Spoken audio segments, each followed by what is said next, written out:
Salam kenal semuanya, apa kabar? Semoga kalian semuanya sehat-sehat ya. Jadi setelah gue berhasil touring bareng keluarga dari Pekanbaru ke Jakarta, gue bikin tantangan untuk diri gue sendiri buat touring motor di luar negeri. Jadi banyak yang beranggapan kalau berkendara di luar negeri itu sulit, mahal, dan peraturannya banyak banget. Well, sebenarnya nggak juga. Jadi di sini gue bakal jelasin cara bagaimana biar kita bisa touring ya, naik motor di luar negeri dengan cara yang lebih murah dan tentunya lebih mudah. Oke, simak video ini dan jangan lupa tekan like dan subscribe-nya. Oke? Tuk-tuknya udah nungguin kita. Ya, kita sekarang mau naik lagi. Kita mau.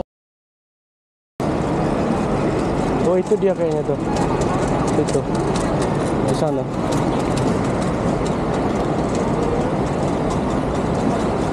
Itu tuh teman. Yakin Bapak? Ayo, ayo. Halo Mr. Pipat. Ya, Sadikap. Oke. And an old friend Mr. Pipat. If you need anything in Thailand, in Bangkok, you should just contact Mr. Pipat, okay? He's a really nice guy. He still remember me. Jadi negara yang gua pilih untuk gua pergi dan gua touring di sana itu adalah Thailand.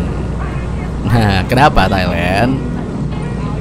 Jadi biaya hidup di Thailand itu ya itu kira-kira hotel sama makan itu ya kurang lebih sama kayak di Jakarta. Jadi gue bisa afford untuk biaya-biaya hidup dan biaya makan gue di sini, tempat tinggal dan ya macam-macam.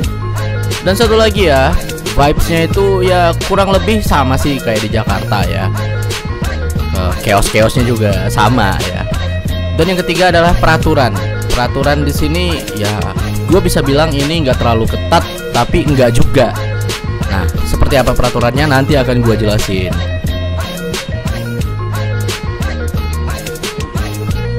Jadi kita awali hari kita di sini dengan berkendara di Sukhumvit.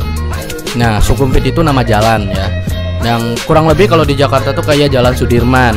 Nah, ini itu distrik bisnis dan banyak turis-turis foreigner, orang-orang asing yang tinggal di sekitar sini karena di sini semuanya ya serba ada. Apa yang kita butuhkan itu semuanya ada dan kemana-mana juga kita cukup dekat. Inilah lalu lintas sehari-hari di Thailand.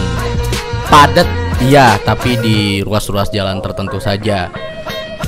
Nah, kalau motor nih harus pinter-pinter selap-selip nih, biar kita nggak kejebak macet. Ya kurang lebih sama sih kayak di Jakarta ya. Jadi yang menarik dari lalu lintas Bangkok ini adalah kita bakal jarang banget dengerin suara klakson di jalanan. Walaupun jalannya tuh padat, walaupun ada motor yang nyelip, walaupun ada orang yang tiba-tiba nyebrang, tombol klakson itu seperti diharamkan di sini ya.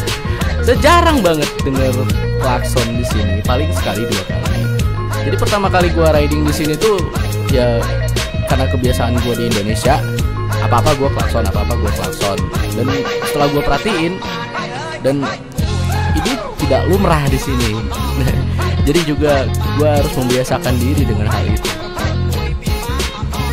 Di Thailand ini lu kayak bisa parkir motor di mana aja. Lu bisa parkir di trotoar, lu bisa parkir di pinggir jalan. Lu bisa parkir di mana aja yang sekiranya aman. Ya udah lu parkir aja. Dan menariknya lagi ya, gua nggak pernah nemu satu pun tukang parkir di sini. Nah ini nih yang berbanding terbalik dengan di Indonesia nih. Dia chaos tapi tetap teratur gitu. Bayangin kalau di Indonesia kemana-mana aja ada tukang parkir tuh. Tapi di sini nggak ada sama sekali.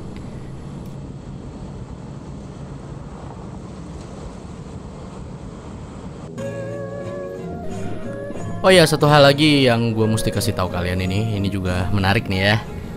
Kebanyakan ya pengendara mobil di sini itu tuh semacam memberikan prioritas untuk para pengendara motor sama para pejalan kaki. Jadi gue sempet nemuin situasi waktu itu jalanan lagi padat banget ya, kan gue lagi nyelip nih ya kan. Nah itu mobil di samping gue itu ya itu langsung ngelipet spionnya biar gue bisa lewat. Dan dia tuh agak belok dikit ke kiri supaya gue tuh bisa nyelip dan bisa nyari jalan. Nah bayangin kalau di Indonesia tuh, nah udah keluar tuh kata-kata kebun binatang tuh. Klaksonnya tuh mungkin udah berapa kali tuh. Oke, yang perlu kita siapin untuk kita bisa touring di luar negeri itu, yang pertama kali adalah SIM internasional. Oke, ini yang paling penting. Ada yang bilang SIM Indonesia berlaku di semua negara ASEAN, tapi menurut gua info itu kurang valid. Jadi main aman aja, urus aja SIM internasional. Prosesnya nggak ribet kok, gampang. Nah itu bisa di Korlantas dengan biaya 350.000 dan waktu pembuatannya itu sekitar 7 hari. Kemudian kita perlu cari rental motor ya. Kenapa rental motor? Karena untuk membawa kendaraan kita dari Indonesia ke negara lain itu biayanya cukup mahal. Kalau kita pergi ke Thailand bawa motor sendiri, itu kita harus nyebrang, dan untuk bayar penyeberangannya itu sampai 6 jutaan lebih itu perginya aja. Dan kita juga harus urus karnet untuk kendaraan kita tersebut, dan biayanya ya cukup mahal. Ada banyak rental motor yang bisa kita temui di Bangkok. Nah, rekomendasi gue adalah BSR Bike Shop. Itu salah satu. Kalian bisa cari yang lain lagi, tinggal googling aja. Itu banyak banget ya. Dan pilihan motor yang tersedia itu juga variannya banyak. Kalian bisa pilih yang kecil-kecilan sampai yang 500cc juga ada. Gue milih yang ini, Yamaha GT. Kenapa? Ya karena murah sih gitu. Gue mau ngambil PCX waktu itu, tapi kebetulan PCX-nya lagi nggak ada di tempat. Untuk persyaratan biar kita bisa rental motor di Bangkok itu sendiri sangat mudah. Yang pertama, kalian harus sediain fotokopi paspor, atau serahin aja paspornya ke mereka. Nanti mereka akan fotokopi dan paspornya bisa kalian bawa. Kemudian kalian harus menyerahkan deposit. Nah itu depositnya mereka yang menentukan. Nah kalau gua ini kemarin untuk Yamaha GT itu gua harus bayar 2.000 baht. Itu sekitar mungkin 800 ribuan ya kalau dirupiahkan.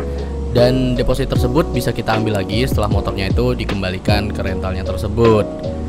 Dan untuk tarif rentalnya sendiri itu kalau gue ini satu hari adalah 200 baht.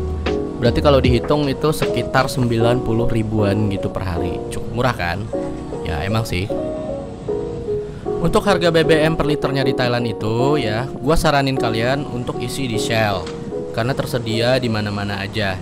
Dan pilihan gua adalah Shell Fuel Safe Gasohol 95. Ini oktannya 95 atau kalau di Indonesia itu setara Pertamax. Harganya itu adalah 38,75 baht. Kalau dirupiahin itu sekitar 17.000 gitu. Jangan khawatir takut tersesat di Thailand. Kenapa? Kalian bisa ngandelin Google Maps. Karena Google Maps di sini berfungsi dengan baik. Jalan-jalannya bahkan sampai gang-gangnya pun tertera di Google Maps. Bahkan untuk Google Street-nya sendiri ya gue bisa bilang sih sudah lengkap. Asalkan kalian tahu tujuan kalian kemana dan kalian mau ngapain, andelin Google Maps aja. Satu pesan penting lagi buat kita semua ya, selalu utamakan keselamatan dan selalu taati peraturan yang berlaku di negara manapun. Ya kalau kita misalnya bermasalah di negeri orang kan gak enak aja tuh, urusannya jadi sulit banget. Jangan khawatir, walaupun lalu lintasnya asam rawut ya, chaos, tapi Thailand bisa gue bilang adalah negara yang aman.